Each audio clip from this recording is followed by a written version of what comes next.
My son thought I didn't notice when he slipped something into my fishing tackle box, acting casual as he walked away.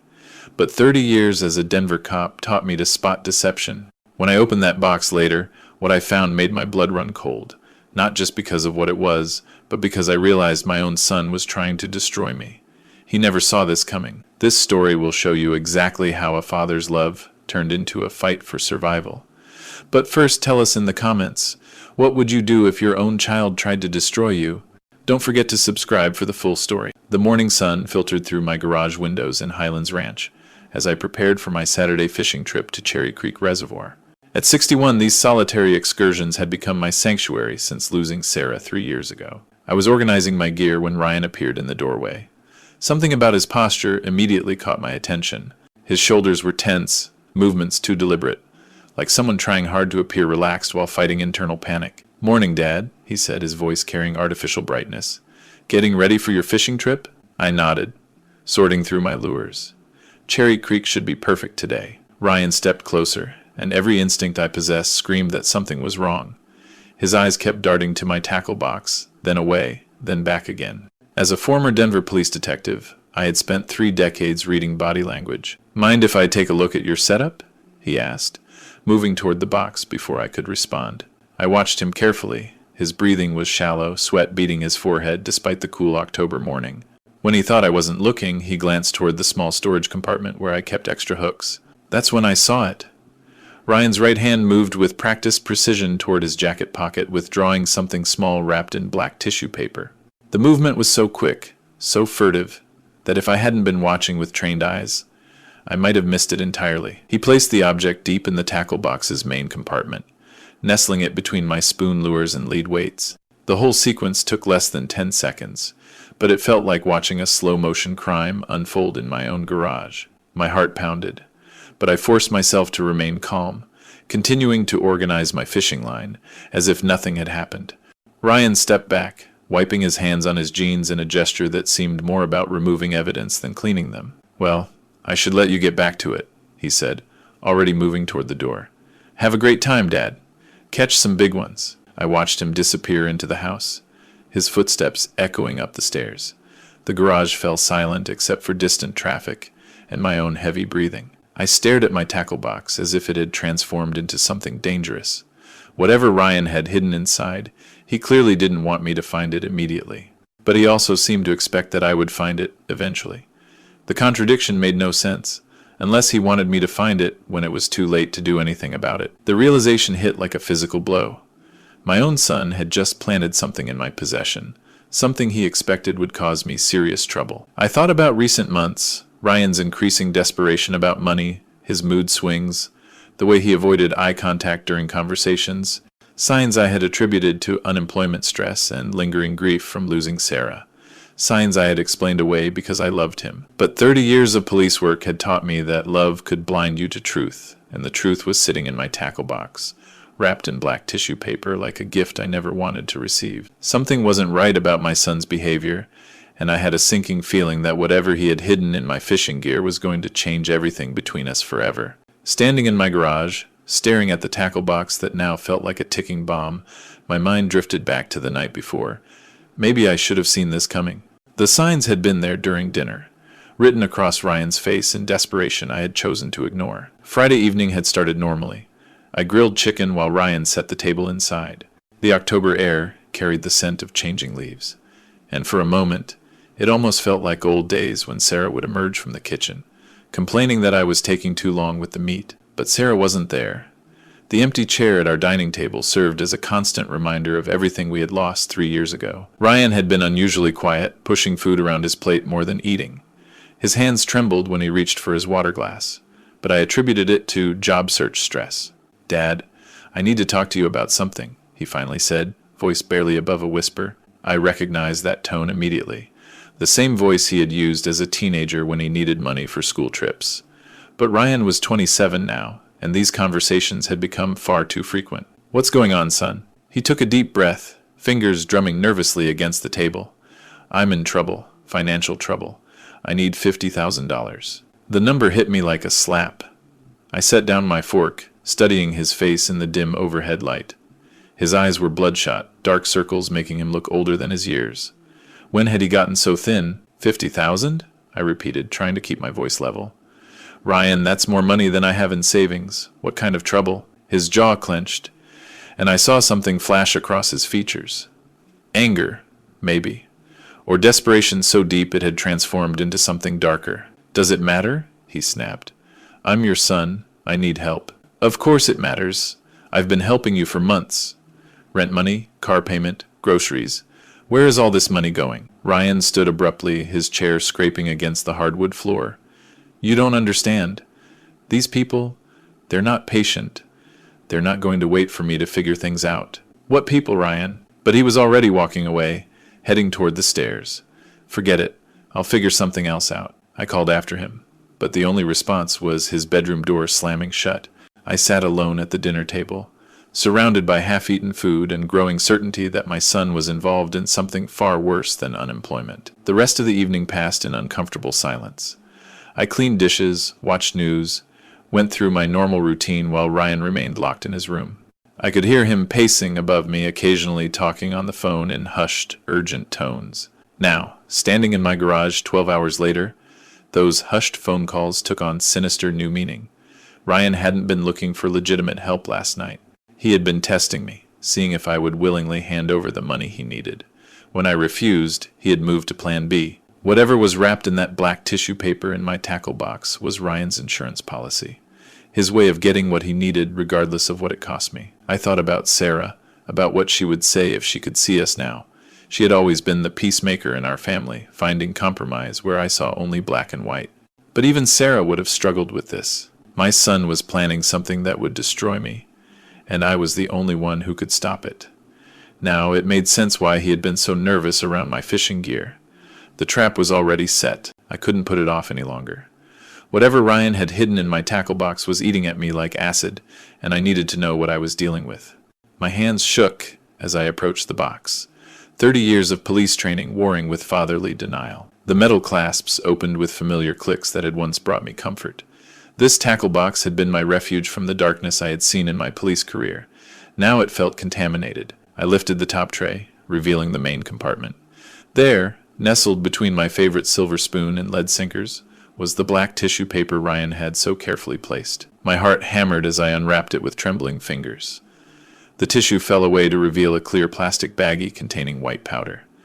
Even without testing, I knew exactly what I was looking at. I had seen enough fentanyl in evidence rooms to recognize it instantly. The bag was heavy, maybe 2 ounces. Street value of $15,000, maybe $20,000. More than enough to constitute intent to distribute under federal law. More than enough to destroy what remained of my life. I sank onto my workbench, the baggie feeling like molten lead in my palm. The garage spun around me as the full scope of Ryan's betrayal crashed down like an avalanche. My son was a drug addict. The signs I had missed suddenly blazed in my memory like neon warnings. The weight loss, bloodshot eyes, mood swings I had attributed to grief and unemployment, the trembling hands, desperate need for money, hushed phone calls at all hours. How long had this been going on? How had I, a man who spent 3 decades catching criminals, failed to see that my own son had become one? But worse than the addiction was the betrayal. Ryan hadn't hidden drugs in my tackle box by accident. This was deliberate, calculated. He wanted me to find this fentanyl, but not until it was too late. Not until someone else found it first. The realization hit me like a physical blow. Ryan was planning to frame me. I thought about Sarah, about the promises I had made at her deathbed to take care of our son. He's lost without me, Thomas, she had whispered. Promise me you'll be patient with him. Patient! I had been patient for 3 years while Ryan spiraled into addiction under my nose. Patient while he drained my savings with endless emergencies. Patient while he transformed from the sweet boy Sarah raised into someone I no longer recognized. Tears I hadn't shed since Sarah's funeral burned my eyes as I stared at the fentanyl. This wasn't just about money anymore. This was about survival. My survival. If Ryan's plan worked, I would be arrested for drug trafficking. At 61, a federal conviction would mean spending my final years in prison while Ryan inherited everything Sarah and I had worked our entire lives to build. The boy I had taught to fish in this very garage, the son I had loved unconditionally, was willing to destroy me to save himself. I wrapped the fentanyl back in its tissue paper, my hands steadier now, as cold determination replaced shock. Ryan thought he was playing chess with someone who didn't know the rules. But he had forgotten that his father had spent 30 years staying one step ahead of criminals. If my own son wanted to play this game, he was about to discover that I had learned a few moves he never expected. My son was trying to frame me, and he never saw this coming. The fentanyl sat on my workbench like evidence in a case I never wanted to solve. But 30 years of detective work had taught me that emotions were luxury I couldn't afford. If Ryan was planning to frame me, I needed to understand why. I walked into the house and climbed the stairs toward Ryan's room. As I reached the landing, I heard his voice through the closed door, urgent and pleading. "I told you, Marco. I just need another week. My dad's being difficult about the money, but I'm working on it. Marco." I pressed my back against the hallway wall, every instinct from my police days telling me to listen carefully. No, please don't do that. Look, I have a plan. By tomorrow night, I'll have everything you need. 50,000, just like we agreed. 50,000. The same amount Ryan had demanded at dinner. My blood ran cold as pieces began falling into place. The conversation continued, Ryan's voice growing more desperate. "You don't understand, Marco. If something happens to me, you'll never get your money. Just give me until Sunday." I heard movement in the room, then Ryan's voice again, this time making a different call. "Elena, it's Ryan. Yeah, I know the payment's overdue on the house loan, but I'm getting the money tomorrow. You won't have to start foreclosure proceedings." My knees nearly buckled. House loan, foreclosure. Ryan had used my home as collateral for something, and I knew nothing about it. 20 minutes later, Ryan emerged from his room dressed in his interview clothes, looking composed despite the panic I had heard in his voice. "Heading out for that job interview, Dad," he called down to me. "Wish me luck." I waited until I heard his car pull out of the driveway. Then I got to work. 30 years of police training had taught me how to investigate, and my own son wasn't going to outsmart me. Ryan's room told the story in scattered documents he had tried to hide. Bank statements showed massive cash withdrawals over the past 6 months. Credit card bills revealed cash advances totaling $30,000, most taken at Prairie Wind Casino. But it was the loan agreement that made my hands shake. Elena Vasquez, licensed moneylender, had provided Ryan with $80,000 using my house as collateral. My signature had been forged on documents that put everything I owned at risk. I found gambling receipts stuffed in his dresser drawer, betting slips showing losses that mounted week after week, phone numbers written on scraps of paper, including one labeled Marco, emergency only. The timeline became crystal clear. Ryan had been gambling away money he didn't have. When the casino debts mounted, he had borrowed from Elena Vasquez, forging my signature to use the house as collateral. When that money ran out, he had turned to Marco Santos for drugs, probably planning to sell them to pay his other debts. Now both creditors were closing in. Marco wanted $50,000 by Sunday, or Ryan would face consequences that went far beyond financial ruin. Elena would foreclose on my house if her loan wasn't repaid within days. And Ryan, trapped between two dangerous people, had decided to sacrifice his father to save himself. The framing wasn't just about getting money. It was about eliminating the only person who could stop him from losing everything I had worked my entire life to build. I sat surrounded by evidence of my son's betrayal, feeling something cold settle in my chest. The house I'd worked 30 years for was already gone, signed away by forged documents and desperate lies. Sitting in Ryan's room, surrounded by evidence of his betrayal, I felt the last traces of fatherly sentiment drain away. This wasn't about helping a troubled son anymore. This was about survival. I photographed the loan documents and gambling receipts with my phone before returning them to their hiding places. If this went to court, I would need proof that Ryan had forged my signature and stolen my house. But first, I had to deal with the immediate threat. The fentanyl in my tackle box was a loaded gun pointed at my future, and I wasn't going to let Ryan pull the trigger. I walked back to the garage, my steps steady and purposeful.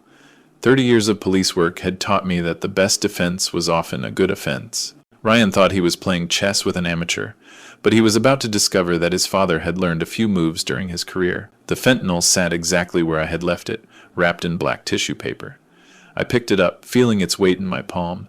2 ounces of white powder that could destroy my life or save it, depending on where it ended up. Through the garage window, I could see Ryan's Honda Civic parked in the driveway, a 10-year-old car I had helped him buy when he graduated college, back when I still believed he would make something of himself. I heard the front door open and Ryan's voice calling out, "Dad, my car's making weird noises again. I'm going to take Uber to the interview to be safe." Don't want to risk breaking down. Perfect. Another lie to add to his collection. But this one worked in my favor. Good thinking, son, I called back. Better safe than sorry. I waited until I heard the Uber arrive and Ryan's footsteps fade down the front walkway. Then I found his car keys hanging on the hook by the back door, where he always left them. The Honda's trunk opened with a soft click. Inside were jumper cables, a spare tire, an old gym bag he hadn't used in months.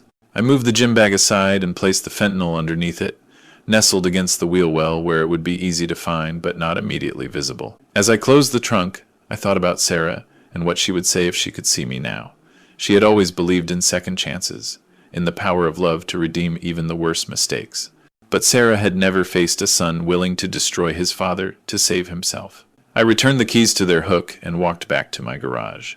My tackle box sat open on the workbench, innocent now without its deadly cargo. I cleaned every surface Ryan might have touched, removing any trace of what had been hidden there. The irony wasn't lost on me. For 3 years I had been trying to save a son who was already lost. Now I was trying to save myself from the son I had failed to save. My phone buzzed with a text message from Ryan. Interview went great. Should hear back Monday. Thanks for believing in me, Dad. The casual lie might have hurt me yesterday. Today, it simply confirmed what I already knew. Ryan had crossed a line from which there was no return. I thought about the phone calls I had overheard, the desperation in Ryan's voice as he pleaded with Marco and Elena for more time.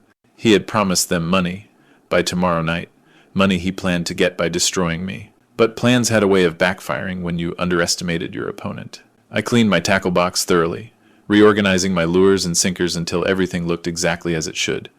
An old cop preparing for a peaceful fishing trip, nothing more. Ryan would return home expecting to find his trap perfectly set. Instead, he would find that the trap had been reset, and he was no longer the hunter. Now we would see who was really the better strategist. Ryan returned home just after 6, looking more confident than I had seen him in months. He walked through the front door with a spring in his step, as if his problems had suddenly lifted. "How did the interview go?" I asked from my recliner, keeping my voice casual. "Really well, Dad." They seemed impressed. He hung his jacket on a kitchen chair, movements relaxed and natural. I think this could be the break I've been waiting for. I watched him carefully, noting how his eyes avoided the garage direction. He was performing, and it was convincing. If I hadn't known better, I might have believed him. "That's wonderful, son. When will you hear back?" "By Monday." Ryan moved toward the stairs, then paused. "I'm pretty tired. Think I'll rest before dinner." I nodded, returning attention to the television. But I listened to every sound from upstairs, every creak, every muffled conversation through his door. It didn't take long. Within 20 minutes, I heard Ryan's voice, urgent and excited. "Yes, I need to report drug trafficking. My name is Ryan Miller, and I have evidence that my father is dealing fentanyl." My heart hammered, but I forced myself to remain still. This was it, the moment Ryan had been building toward. Thomas Miller, 61 years old. He's been hiding drugs in his fishing tackle box. I saw him with a large quantity of fentanyl this morning. I could hear the satisfaction in his voice, the relief of someone who thought his problems were about to be solved. He gave our address, described the tackle box location, even provided details about my supposed criminal associates. "Yes, I'll stay on the line. Please hurry. I'm afraid he might try to move the drugs." The irony would have been funny if it weren't so tragic. Ryan was right to fear the drugs might be moved. He just didn't know they already had been. I heard him end the call, then immediately dial another number. "Marco, it's Ryan." "Yeah, it's done. The cops are on their way to arrest my dad. You'll have your money by tomorrow." Then a third call. "Elena, everything's going according to plan. Once he's arrested, I'll have access to everything. Your loan will be paid in full." I sat in my living room, listening to my son orchestrate my destruction with criminal efficiency. Part of me was impressed by his thoroughness. The rest of me felt sick. 15 minutes later, I saw the first police car pull into my driveway, followed by 2 more vehicles and an unmarked sedan. Through the window, I recognized Detective Sarah Rodriguez, my former colleague from Denver Police. Ryan came downstairs, his face a mask of concerned innocence. "Dad, there are police cars outside. What's going on?" His performance was flawless. If I hadn't heard his phone calls, I might have believed his confusion was genuine. The doorbell rang, sharp and authoritative. This was it. Ryan moved toward the door, but I stood up first. "I'll get it, son." As I walked toward the front door, I caught Ryan's reflection in the hallway mirror. For just a moment, when he thought I wasn't looking, his mask slipped. The expression underneath was cold, calculating, and completely without remorse. The agents were about to arrive, and my son had no idea his perfect plan was about to backfire completely. I opened the front door to find Detective Sarah Rodriguez standing on my porch, flanked by 2 DEA agents in tactical gear. Behind her, more officers secured my property perimeter. "Hello, Thomas," Sarah said, her voice professional but regretful. "We need to talk." "Of course, Sarah. Come in." Ryan stepped forward, his face showing concerned confusion. "Detective Rodriguez, what's this about? Is my father in trouble?" Sarah's eyes moved between us, reading dynamics with 20-year veteran skill. "We received a report about drug trafficking at this address. We have a warrant to search the premises." "Drug trafficking?" Ryan's voice carried perfect shock. "That's impossible. My father would never." "It's all right, son," I said calmly. "Let them do their job." The lead DEA agent, a stern man in his 40s, stepped forward. "Mr. Miller, we have information that you've been storing fentanyl in your fishing tackle box." Ryan's eyes lit up with helpful cooperation. "Oh, that's in the garage. I can show you exactly where it is." I followed the group to my garage, watching Ryan's confident stride.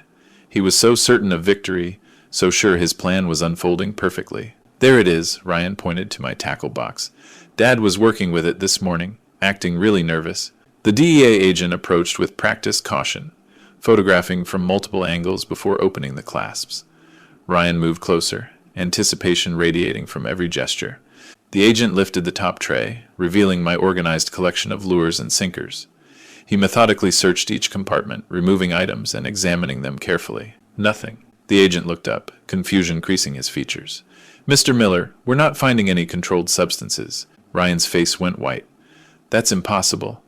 I saw him put something in there this morning." "Check again." "Son," I said quietly, "what exactly did you think you saw?" Ryan's composure began cracking. There was something wrapped in black tissue paper. "I'm sure of it." Sarah Rodriguez studied Ryan with new interest. "You seem very certain about your father's tackle box contents. Why is that?" Ryan's mouth opened and closed like a fish out of water. I was trying to help. I thought I saw something suspicious." The lead agent finished examining the tackle box. "Nothing here. Should we expand the search?" "Wait," Sarah said, detective instincts engaged. "Ryan, you called in this tip, didn't you?" Ryan's face flushed red. "I was just being a concerned citizen. If I was wrong—" "Let's search your vehicle," Sarah interrupted, tone no longer friendly. "My car?" Ryan's voice cracked. "Why would you search my car? I'm the one who reported this." But agents were already moving toward the Honda Civic. Ryan followed, confident stride replaced by nervous shuffling. The trunk opened with a soft click. The lead agent moved aside the gym bag and spare tire, then stopped. His hand emerged, holding a clear plastic baggie filled with white powder, wrapped in familiar black tissue paper. "Ryan Miller," Sarah said, voice cold as steel, "you're under arrest for possession of fentanyl with intent to distribute and filing a false police report." Ryan's face went through shock, panic, then desperate calculation. "This is a setup. My father planted that there. He's trying to frame me." "Really?" Sarah asked. "Then why did you call us to search his tackle box instead of your car?" As handcuffs clicked around Ryan's wrists, he looked at me with pure hatred. "You did this. You moved it." I met his eyes steadily. "Son, I have no idea what you're talking about." The look of shock on my son's face said it all. He had never expected his father to be the better strategist. 3 weeks later, I sat in Denver County Courthouse watching my son face the consequences of his choices. Ryan appeared smaller in his orange jumpsuit, the confidence that had defined him completely stripped away. The federal prosecutor laid out the case with clinical precision. 2 ounces of fentanyl, street value $20,000, intent to distribute, filing a false police report, attempting to frame a family member. "Your Honor," the prosecutor continued, "Mr. Ryan Miller not only possessed illegal narcotics but orchestrated an elaborate scheme to destroy his own father's life." Ryan's court-appointed attorney cited addiction, desperation, and family trauma from losing his mother. But the evidence was overwhelming, and Ryan's recorded phone calls to Marco and Elena had sealed his fate. When Judge Harrison asked if Ryan had anything to say, my son stood slowly. "I want to apologize to my father," he said, voice barely audible. "I was desperate, and I made terrible choices. I never meant for things to go this far." I sat in the gallery, feeling nothing but emptiness. The apology felt hollow, performed for the judge rather than spoken from the heart. "Ryan Miller," Judge Harrison said, "you are sentenced to 5 years in federal prison for drug trafficking and conspiracy." The gavel's sound echoed through the courtroom like a door slamming shut on 30 years of fatherhood. But Ryan's arrest had solved only part of my problems. Elena Vasquez still held forged documents claiming ownership of my house. Marco Santos had disappeared after Ryan's arrest, avoiding police attention. I spent weeks working with my attorney to prove the loan documents were fraudulent. The forged signature was obvious once experts examined it, and Ryan's confession helped establish the deception timeline. "The good news," my lawyer explained, "is that fraudulent documents are void. Your house was never legally at risk. Elena Vasquez has fled the state to avoid prosecution." Detective Rodriguez kept me informed about the ongoing investigation.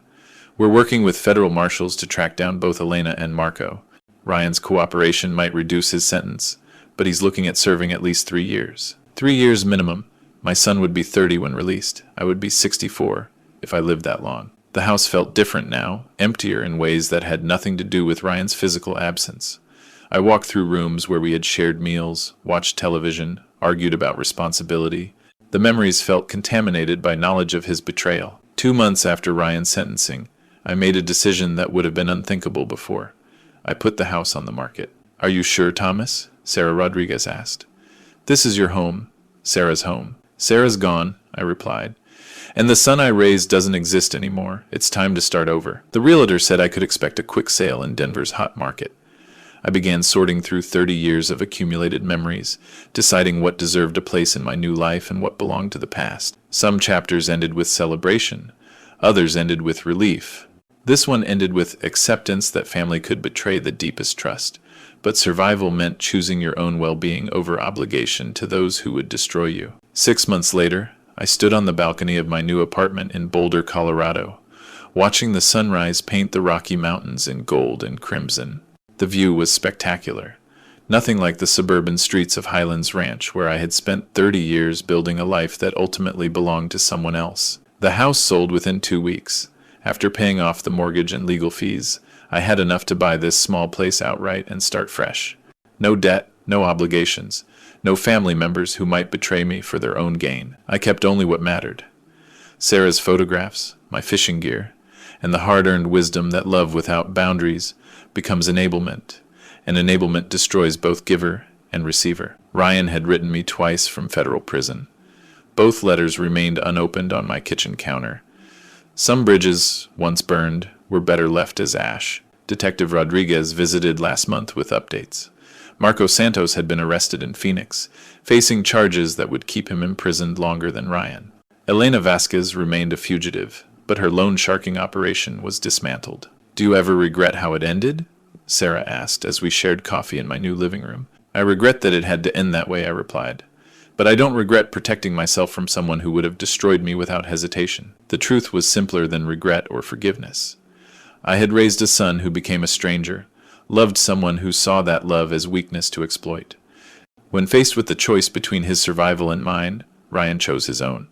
I simply made the same choice. My tackle box sat in the corner, cleaned and reorganized, waiting for weekend trips to mountain lakes, where the water ran clear and the fish didn't lie about their intentions. Simple pleasures for a man who had learned to value simplicity. Sometimes the people closest to us become the greatest threats to our well-being. Sometimes protecting yourself means accepting that family can be the enemy. Sometimes the hardest lesson in life is learning when to walk away from those you love most. I had spent 61 years learning that lesson. Ryan had the rest of his life to learn it too. Through Thomas's journey, we discover that authentic love requires wisdom, not just sacrifice. Grandpa's stories throughout history teach us that enabling harmful behavior isn't compassion, it's complicity. God designed families to nurture growth, not to shelter destruction. When betrayal stories unfold within our own homes, we face the hardest test of faith, choosing God's call to wisdom over our emotional attachments. Betrayal stories like Thomas and Ryan's reveal how addiction and desperation can transform loved ones into strangers.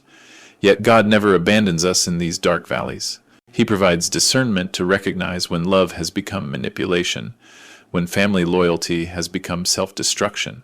Thomas's police training wasn't just career preparation, it was God's way of equipping him for this ultimate test. Grandpa stories often speak of tough love, of drawing lines that seem harsh but preserve what matters most.